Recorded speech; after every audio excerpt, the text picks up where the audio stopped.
Baik, terima kasih. Selamat malam. Shalom. Apa kabar? Ini hari keberapa KKN? Tinggal 2 hari lagi selesai ya masa KKN. Semua terhitung seberapa hari?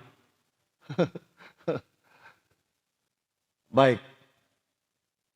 Saya terima kasih karena diundang untuk sharing tentang sesuatu yang sangat penting di era kita ini. Terutama dalam kaitan dengan tanggung jawab sebagai gereja. Nah, tentu yang kita maksudkan sebagai persekutuan orang-orang percaya itu. Jadi tidak sekedar organisasi, tidak sekedar fisik, tetapi masuk sampai kepada kita sebagai gereja yang hidup. Jadi bukan saja organisasinya, tetapi organismenya. Nah, saya menulis beberapa catatan tentang tema ini, dan mungkin sudah ada di saudara-saudara mahasiswa. Kepada Bapak Ibu pelayan mungkin belum ya? Atau sudah juga dibagikan? Belum ya? Oke. Saya tidak akan baca lagi atau mengulang apa yang saya tulis, tetapi beberapa pokok pikiran kaitan dengan tema ini. Pemberdayaan warga gereja di era digital. Nah, memang saya membuat judul baru supaya lebih praktis, kira-kira begitu. Lalu ada 2 alasan yang saya tulis mendasari saya untuk membuat judul baru itu.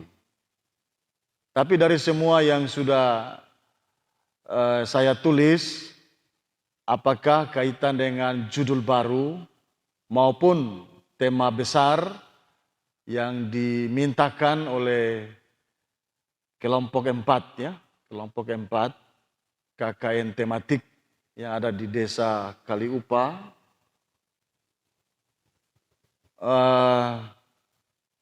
Kita tidak bisa lagi sangkali era ini. Dalam istilah penggolongan yang kita kenal disebut dengan society atau industri 5.0. Memang paling heboh ketika kategori-kategori ini diperkenalkan kepada kita, terutama di era 4.0 itu. Dan orang kemudian membayangkan era 5.0 itu masih akan lama kita masuk, 20 tahun lagi, tapi ternyata sekarang sudah masuk. Terutama disponsori oleh para ahli dan juga teknologi di Jepang itu. Nah, intinya bahwa walaupun kita sudah ada di era 5.0 itu, tetapi tidak merata dalam satu dunia ini. Jepang mensponsorinya, lalu kemudian kota-kota besar yang dilengkapi dengan fasilitas teknologi yang tersedia, paling mungkin untuk memasuki era itu. Sedangkan kita di sini pasti belum bisa masuk, tapi kita harus siap untuk masuk. Dalam pengertian bahwa kita tidak bisa lagi tawar-menawar itu. Oh, orang di sini belum ada, jadi jangan dulu bicara soal itu. Tidak. Kita itu seolah-olah didorong untuk masuk ke era maksud saya, ke era itu. Nah, apa ciri khas dari era 5.1 itu? Yaitu saya tulis dalam tulisan ini adalah sinergisitas antara dunia maya dan dunia nyata. Jadi 2 dunia ini sudah menjadi bagian dari hidup kita yang tidak bisa kita tolak, apalagi kita tawar-tawar. Kalau kita bawa dalam konteks gereja Masehi Injili di Halmahera, dengan fasilitas teknologi yang ada di kalangan umat atau warga jemaat, ada sebagian warga kita yang mengeluh ya, seolah-olah mengeluh. Mata orang ini tindih saja tertahu tuh HP. Kong bagaimana mau pakai fasilitas HP dalam pelayanan. Nah itu yang saya maksudkan dengan bahwa di era yang sedang berproses ini, sebagian orang dengan fasilitas teknologi yang ada bisa menyesuaikan diri. Tapi sebagian lagi yang lahir dalam era yang berbeda, tentu tidak bisa menyesuaikan diri secara cepat untuk berada pada era digital ini. Nah, karena itulah maka di dalam penataan pelayanan gereja kita perlu berhati-hati atau kita harus bijaksana. Karena tidak semua warga gereja melek teknologi. Ada yang sama sekali tidak mengerti. Nah, kepada mereka itu memang generasi yang melek teknologi terpaksa harus memberikan pertolongan. Nah, bagaimana caranya?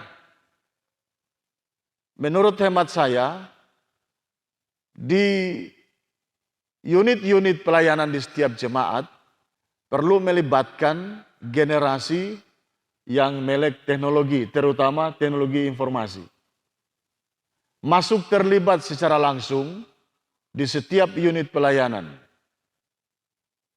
Yang kadangkala di setiap jemaat itu atau di setiap masyarakat itu, golongan ini kurang diperhitungkan.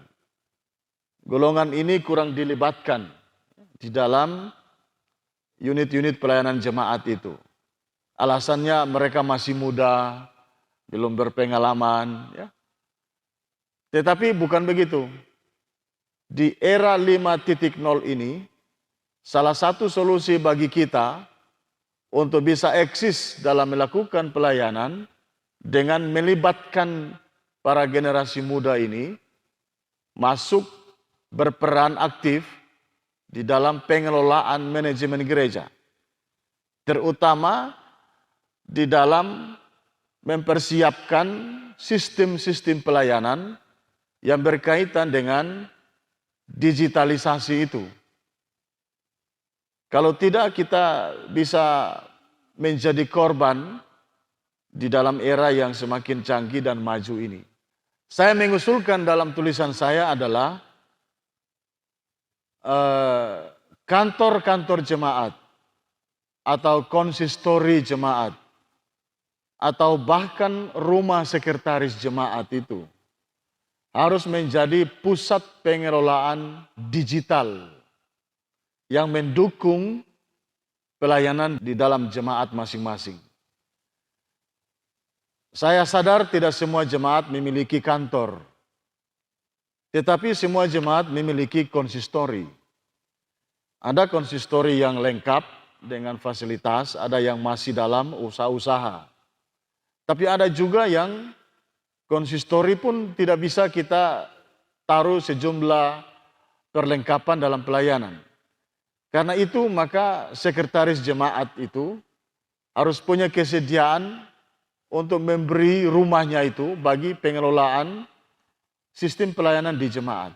Terutama aplikasi-aplikasi yang tersedia di internet itu yang bisa kita beli untuk mendukung pengaturan dan penataan pelayanan di jemaat. Itu yang saya usulkan.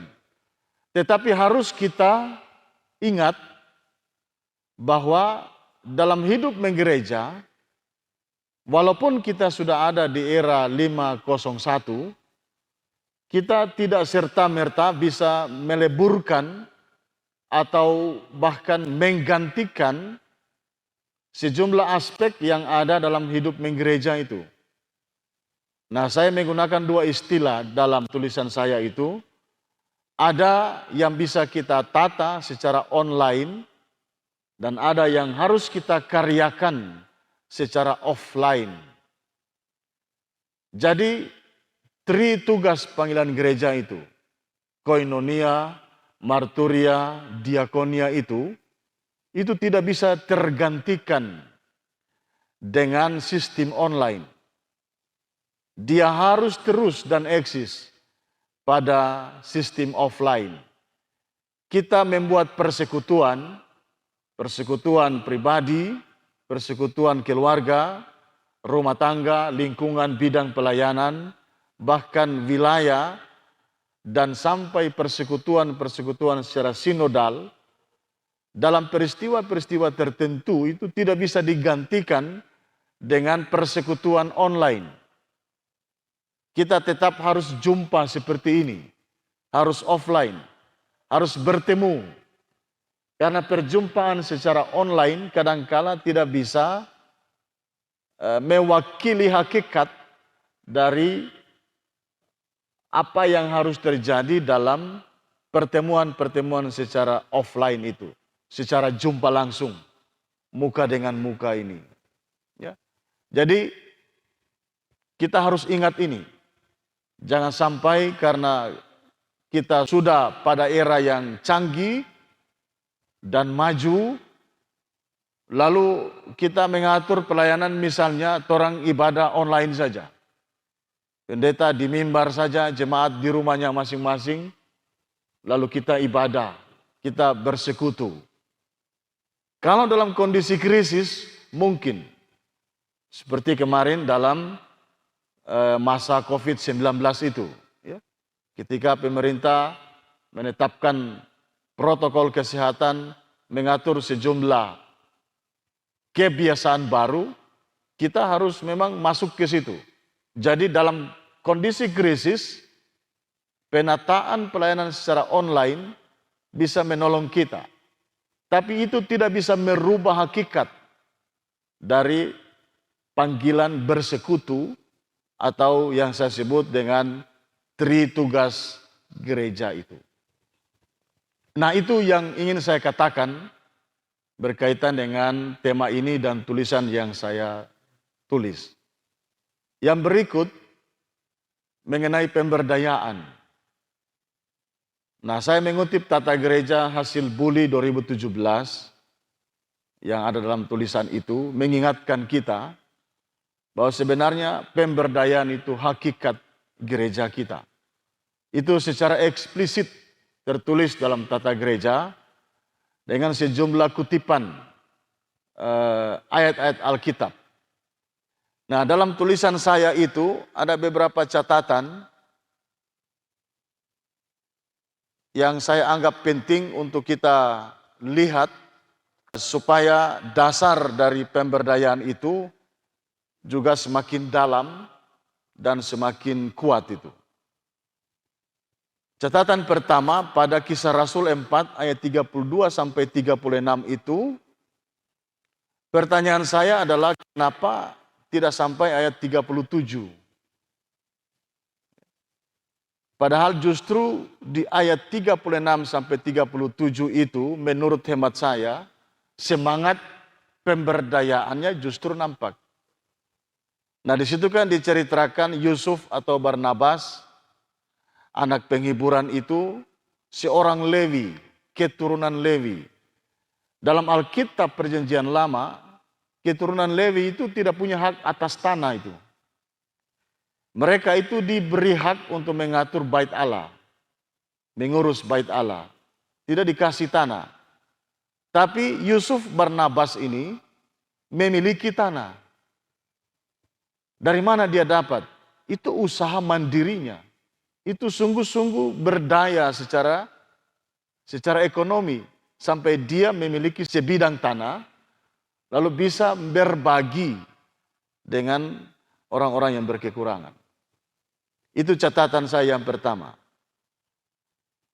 Yang kedua dalam Markus 6 ayat 30 sampai 43, memang bukan Matius dan Lukas yang dikutip, tapi Markus.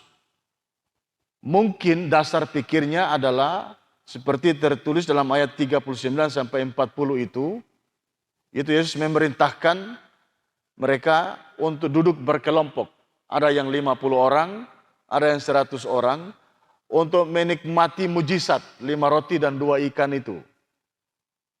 Nah, tapi saya mau mengajak kita untuk melihat bahwa mujizat penggandaan mungkin kita tidak bisa sangkali.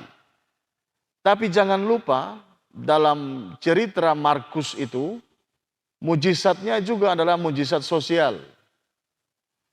Orang Israel, orang Yahudi itu menurut cerita, dong itu sedikit skakar, koncudu. Jadi waktu itu mereka ikut Yesus bawa roti dan ikan, taruh di tas masing-masing. Tapi karena sikapnya yang skakar itu, ketika Yesus tanya, ada padamu lauk pauk? Cuma seorang anak kecil yang beritahu, cuma 5 roti dan 2 ikan. Yang lain ada dalam tas, tapi tak mau kasih tunjuk. Lalu bikinlah Yesus kelompok-kelompok itu. Dan ketika dia berdoa, tergeraklah hati mereka untuk kasih keluar tuh roti dan ikan dari tas masing-masing. Maka yang lebih adalah 12 bakul itu. Ya. Jadi itu mujizat sosial. Bukan sekedar mujizat penggandaan. Nah, lalu orang baca juga dalam catatan penginjil, yang ikut makan itu laki-laki saja ya. Betul ya? Yang membaca kisah 5.000 orang makan 2 roti, itu 5 laki-laki ya. Kalau yang ikut mama-mama, pasti dia sisa terada itu ya. Sudah bungkus bawa pulang. Tapi karena bapak-bapak yang makan, ya ada dia sisa itu. Nah itu catatan saya. Yang kedua dalam 2 Korintus. Nah ini juga saya tanya, kenapa sidang waktu itu tidak ambil ayat 1 sampai 5? Justru ayat 1 sampai 5 di 2 Korintus 8 itu, hemat saya, semangat pemberdayaannya paling penting. Kan di situ Paulus minta orang Makedonia dan orang Korintus menyumbangkan dana ke Yerusalem. Karena Yerusalem sedang kelaparan. Tapi di Korintus, kota yang maju secara ekonomi ini, bantuannya tersendat-sendat. Sedangkan Makedonia, kota yang miskin itu, justru sikap mau berbagi sangat tinggi. Jadi artinya menurut hemat saya, kestabilan ekonomi bukan satu-satunya syarat orang bisa saling memberdayakan. Orang bisa saling berbagi. Karena semangat pemberdayaan, saling berbagi, itu kasih karunia. Nah karena itu jemaat Makedonia yang miskin, ditulis dalam ayat 1 sampai 5 itu, mereka secara sadar bisa berbagi. Ayat 2, melampaui yang mereka punya. Ayat 3 sampai 4, bahkan melewati batas yang ditentukan. Ayat yang kelima. Nah ini pemberdayaan yang cukup unik kalau kita membaca kisah jemaat Makedonia. Miskin tapi bisa saling berbagi. Nah saya curiga ini mereka yang mengutip ayat ini di sidang itu tidak melihat ini sebagai yang penting sehingga dikutip ayat 6 dan seterusnya. Justru 1 sampai 5 itu penting menjadi semangat pemberdayaan. Yang terakhir, Galatia 6 ayat 2. Ini ayat yang sering dikutip kalau Tom bikin apa itu namanya itu permohonan balelang di jemaat-jemaat itu ya. Bertolong-tolonganlah kamu menanggung beban. Nah itu sering dikutip ya. Sebab dengan melakukan itu kamu memenuhi hukum Kristus. Nah catatan saya adalah, nah saya kutip naskah aslinya di situ, artinya satu sama lain pikulah beban karya, pikulah beban kerja, tetapi dalam semangat kerjasama yang sederajat, yang egaliter. Jadi tidak ada relasi subjek-objek. Tidak ada orang yang sudah berdaya lalu membantu yang belum berdaya. Dalam Galatia 6 ayat 2 itu, kita menjalankan hukum Kristus dengan memikul beban kerja satu sama lain dalam semangat sederajat, dalam relasi subjek-subjek, bukan subjek-objek. Hukum Kristusnya ada di situ. Kalau kita melakukan tolong-menolong dalam relasi subjek-objek, kita tidak menjalankan hukum Kristus. Kalau kita melakukan tolong-menolong dengan semangat subjek-subjek, disitulah letaknya kita melakukan hukum Kristus. Dalam konteks saling memberdayakan. Nah, itu saja yang perlu saya sampaikan pada kesempatan ini. Selebihnya bisa saudara-saudara baca tulisan saya untuk mungkin bisa tambahkan atau juga menanggapi. Terima kasih.